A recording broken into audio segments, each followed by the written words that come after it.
ঘিরে এত রকম বিষয় সন্দেশখালিতে সেই শেখ শাহজাহানের কীর্তি একের পর এক আমরা দেখাচ্ছি। শেখ শাহজাহান বলতেন নোনা জলে সোনা ফলে। হ্যাঁ, সেই নোনা জল কোথা থেকে এলো? নদী থেকে, সাগর থেকে ঢোকানো হলো। কোথায় এলো? 2000 বিঘের পর বিঘে জমি দখল করা হলো। তারপরে হয়ে গেল ভেড়ি, এবং ক্ষতিপূরণও নেই ওই চাষিদের। চাষের জমি, 3 ফসলি জমি। দেখুন,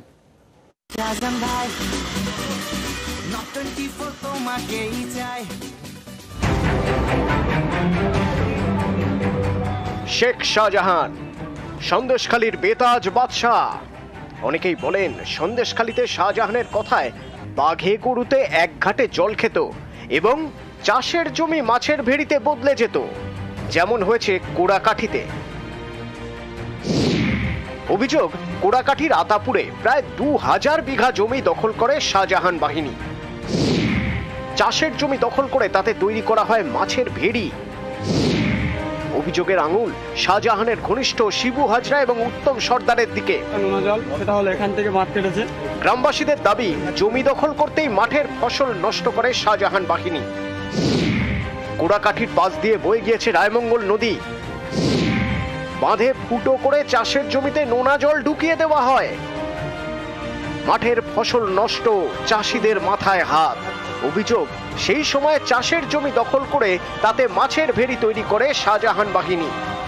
3 ফসল ধানের জমি চাষ ছিল, জোর পূর্বে নোনা জল ঢুকিয়ে শিবু হাজরা, শাহজাহান শেখ এদের কথা বলে ওদের দুষ্কৃতীরা নোনা জল ঢুকিয়ে এখন মাছ চাষ করছে। প্রতিবাদ করলে ওরা ভয় দেখাতো। এখন কেউ পয়সা পাচ্ছে, কেউ পায় না। 1500 বিঘে টিকে হবে। এই জমির ভিতরে আমার ভিটে বাড়ি আছে। নোনা জলে সোনা ফলে, কিন্তু সোনা ফলছে, সেই টাকা, সোনার টাকা পুরোটাই আত্মসাৎ করছে শেখ শাহজাহান বাহিনী। জমির খাজনা, অর্থাৎ মিউনিসিপ্যালিটির যে খাজনা দেওয়া, সেই টাকা কিন্তু এখনো পর্যন্ত চাষিদেরকে দেওয়া হয় না। মাছের ভেড়ি, কোটি কোটি টাকার কারবার। অভিযোগ, যাদের জমিতে মাছের ভেড়ি, তাদের কাছে সেই টাকার কানাকড়িও যেত না। জমি দখলের প্রতিবাদ করলে জুটতো মারধর, কখনো আবার মিথ্যে মামলায় ফাঁসিয়ে দেওয়া হয় বলেও অভিযোগ।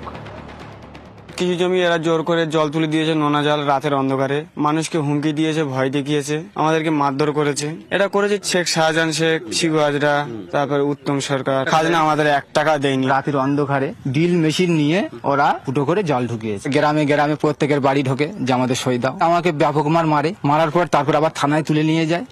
তারপর জনগণ যখন ঝাঁপিয়ে যায়, তারপরে আমাকে আবার ওখান থেকে ছেড়ে দেয়। এটা মিথ্যে, কারণ 2009 সালে আয়লা হয়েছিল, সেইখান থেকে এই জমিগুলো চাষের যোগ্য ছিল না। আর যাদের জমি তারাই এখানে জলকার করেছে, কোনো বাইরের মানুষ এসে জলকার করেনি। কিন্তু ঘোলা জলে মাছ ধরছে, দেখছে সন্দেশখালী এইরকম হচ্ছে, তাহলে কোড়াকাঠিটাকে এইরকম করতে হবে। পুলিশকে জানাতে পারতো, যদি পুলিশকে জানাতো নিশ্চয়ই করতো।